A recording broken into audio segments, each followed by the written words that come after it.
Hello, everyone, and welcome to another episode of Founders Grid, sponsored by Gaber.io. Today we have Taylor. Taylor is the senior consultant at Skaled. Taylor, welcome to the show. Hi, thanks, Mustafa. I appreciate you having me. So, give us a brief background about yourself, what you've been doing before Skaled. Well, before Skaled, I kind of got my start in sales early in the 2000s there in New York, working at music licensing companies. Started with a startup called Pump Audio, which we then sold to Getty Images. So I moved from a startup environment and actually working remote, salesperson, lots of events, these kinds of things, but only visiting their offices, which were in upstate New York, maybe on a weekly or bi-weekly basis to visit team members.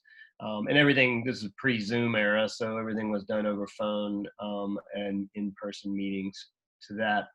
And then moving to Getty Images, I became the head of music sales at Getty Images when we were acquired, and there was a kind of much larger office environment in Southern Manhattan.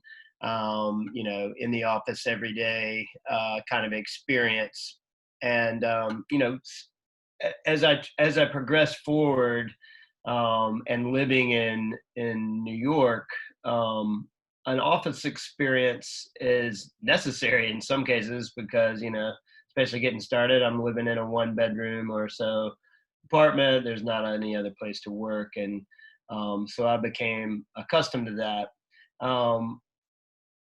As I grew into other sales gigs with my experience in music licensing, working with Audio Socket and different companies. They were based in Seattle, so the office experience started to change. And I started to work in co-work spaces, and then progressed through into kind of incubator spaces with some startups. And I think my experience overall, just as a remote worker and being in and out of that office environment, was that some people, kind of really thrive in a big office environment and having, your own desk and having team members and availability there all the time. And some people don't. And I found for myself, I really thrive as an independent producer, and need some space and kind of my own space to work from, and that's where I get good work done. But I also need that collaboration, and so finding that balance has been part of my journey to get where I am today.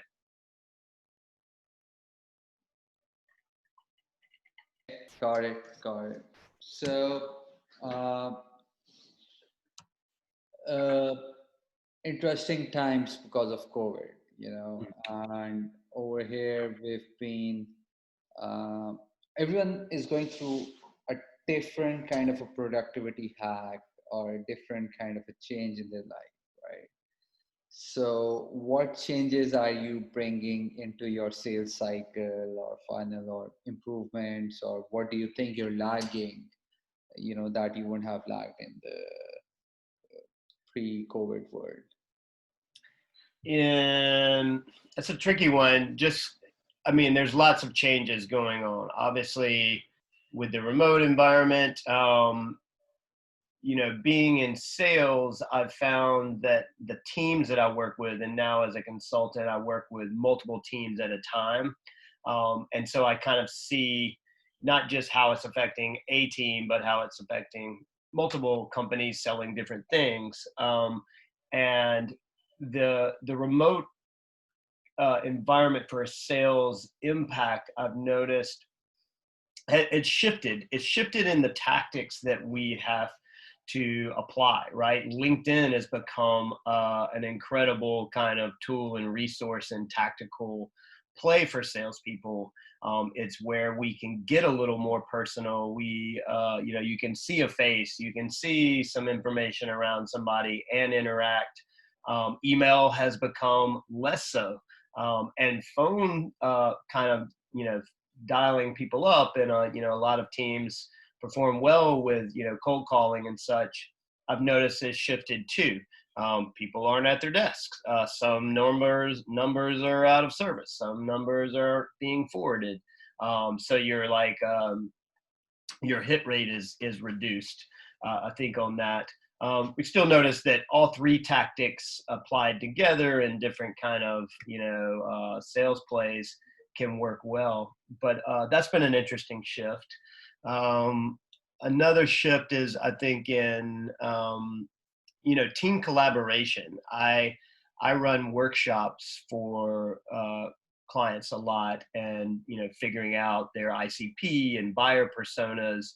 And for me, those workshops are best done on a whiteboard. And collaboratively, we're all sitting in the room together, and everybody's got a marker. That's not the same experience anymore. And how do you kind of acclimate to this new Zoom environment to get something like that done?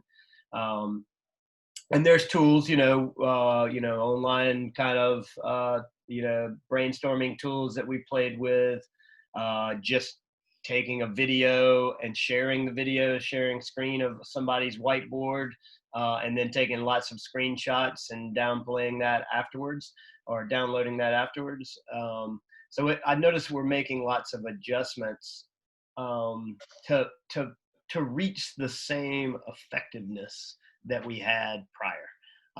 And I don't know that we've reached that yet. Yeah, I agree with you on that, because for us, we've gone through multiple different kinds of activities within our teams, even the sales team. So when the COVID started with all the uncertainty, we were having like daily 4 calls a day, 30-minute calls long, strategizing what's going to happen. Then the calls eventually started becoming 15 minutes, then 10 minutes. Now they're capped at 7 minutes, two calls at 7 minutes a day. So yeah, it's been kind of like interesting for everyone. But yeah, you go through lot and everything. So marketing and sales individuals. So I look after sales and marketing at my end, right? So I get my energy from the people. It's just been that I need people for my energy. And I spend a lot of my time, yes, with my clients, but the same amount of time I spend a lot with other sales individuals, because you get to learn a lot through them. You just having dinners with them, coffees with them. Because with this ever-changing world, we've seen, like you mentioned, in the last 5 years, if you look at the pattern from in-person planes to email marketing to LinkedIn, Twitter, things has been evolving. And you get to learn stuff by interacting with people. And I honestly miss that a lot. So I prefer going back to the pre-COVID world. So what are your thoughts on that? Would you kind of like stick to this hybrid version, or would you want to go back to the old routine 100%? Yeah, so as much as I miss the team collaborative kind of moments, I personally, again, would I'm advocating for that hybrid kind of model. And I think I probably do that selfishly, right? Because I know that that's where I thrive. I'm hiring, when I hire people now, obviously the interviews are remote. All stages of the interviews, we used to do like, 2 or 3, and then you would come in or something. And now that's changed. We've had to adapt to that. And so for certain things, I see the benefit of an office space. But I guess I'm advocating for, and my predictive kind of thought on that is that that that office environment's going to change in the post-COVID world, to more of a place where people can come who don't have a place to work elsewhere, and need that environment, so it's supported for them, but not mandatory for those that don't. And then there's collaboration rooms and whiteboard rooms and places. And maybe, instead of doing off sites, it's an on site where everybody comes in for like a team building day or like big meetings and things like that. A good friend of mine and or he actually still is kind of a client. We work on and off together. Alex Tarangra.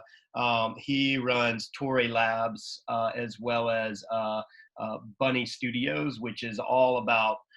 It's basically like an Upwork hiring for voiceover and transcription services, etc. And they really thrive in the outsourced work environment. And he has pioneered in a lot of ways remote work environments because he's all over the world. And he went through this phase where he was just flying before COVID, where he had shut down all of his offices and then was flying everybody in once a quarter for like a long weekend or a half a week kind of workshops and kind of events, and they would report on things and meet, and then they'd all fly back. He found it was A, cheaper, and B, more effective for his team. And they all got the kind of good vibes of everybody working together, but then went back to their own places. And I don't know where he is with that environment now, but I know that was really working for him before. And it got me thinking early on about this. So when COVID hit, I wasn't too thrown off in my work schedule, I guess. Okay. So last question, Taylor. Any Shoot. three pieces of advice that you would give to young entrepreneurs who are just starting out and building their sales teams? What three balances or what three key elements they should be focusing on when building out a good sales team? Great. Three pieces we're asking for. Yep. Okay. Number one, I think, is look for repeatability. I get approached with CEOs and founders and new companies a lot. That's who I work with as a specialty. And everybody wants to scale. Let's scale. How do I scale this? And that's the first question they have. And usually I need to kind of say, whoa, whoa, whoa, we can't scale unless we can repeat. So first, let's find repeatability. So for new salespeople entering it, it's find your repeatability. What can you have success with? What tactical thing can you have? And what can what can be repeated? Can you get that twice? Can you get it 10 times over doing the same method? Cool. Now let's build upon that and scale that. Number two is that for incoming salespeople, if you're a salesperson, if I had a blueprint that I could sell you and say, this is how you sell, if you do this every time, it will work every time, I would sell that every day over and over. But unfortunately, it's not quite that scientific or easy. And so I encourage my sales teams to get used to experimenting, right? It's your job to experiment, not your manager's job. What are you going to change today to tweak things and break through the next glass ceiling? So constantly be experimenting. Steal that play from software developers. Number three would be make yourself coachable. Even if you're experienced in the sales world or you feel like you know everything, empty that cup out and try and empty out as much as possible and re-ground yourself as that you may not know, and find ways to get yourself coached and listen to your peers and listen to your managers and feed them back, create that feedback loop. Those are my three big ones. Taylor, thank you so much for being on the show. Take care of yourself, stay safe, and thank you so much again for being on the show. You too, Mustafa. Thanks so much for having me.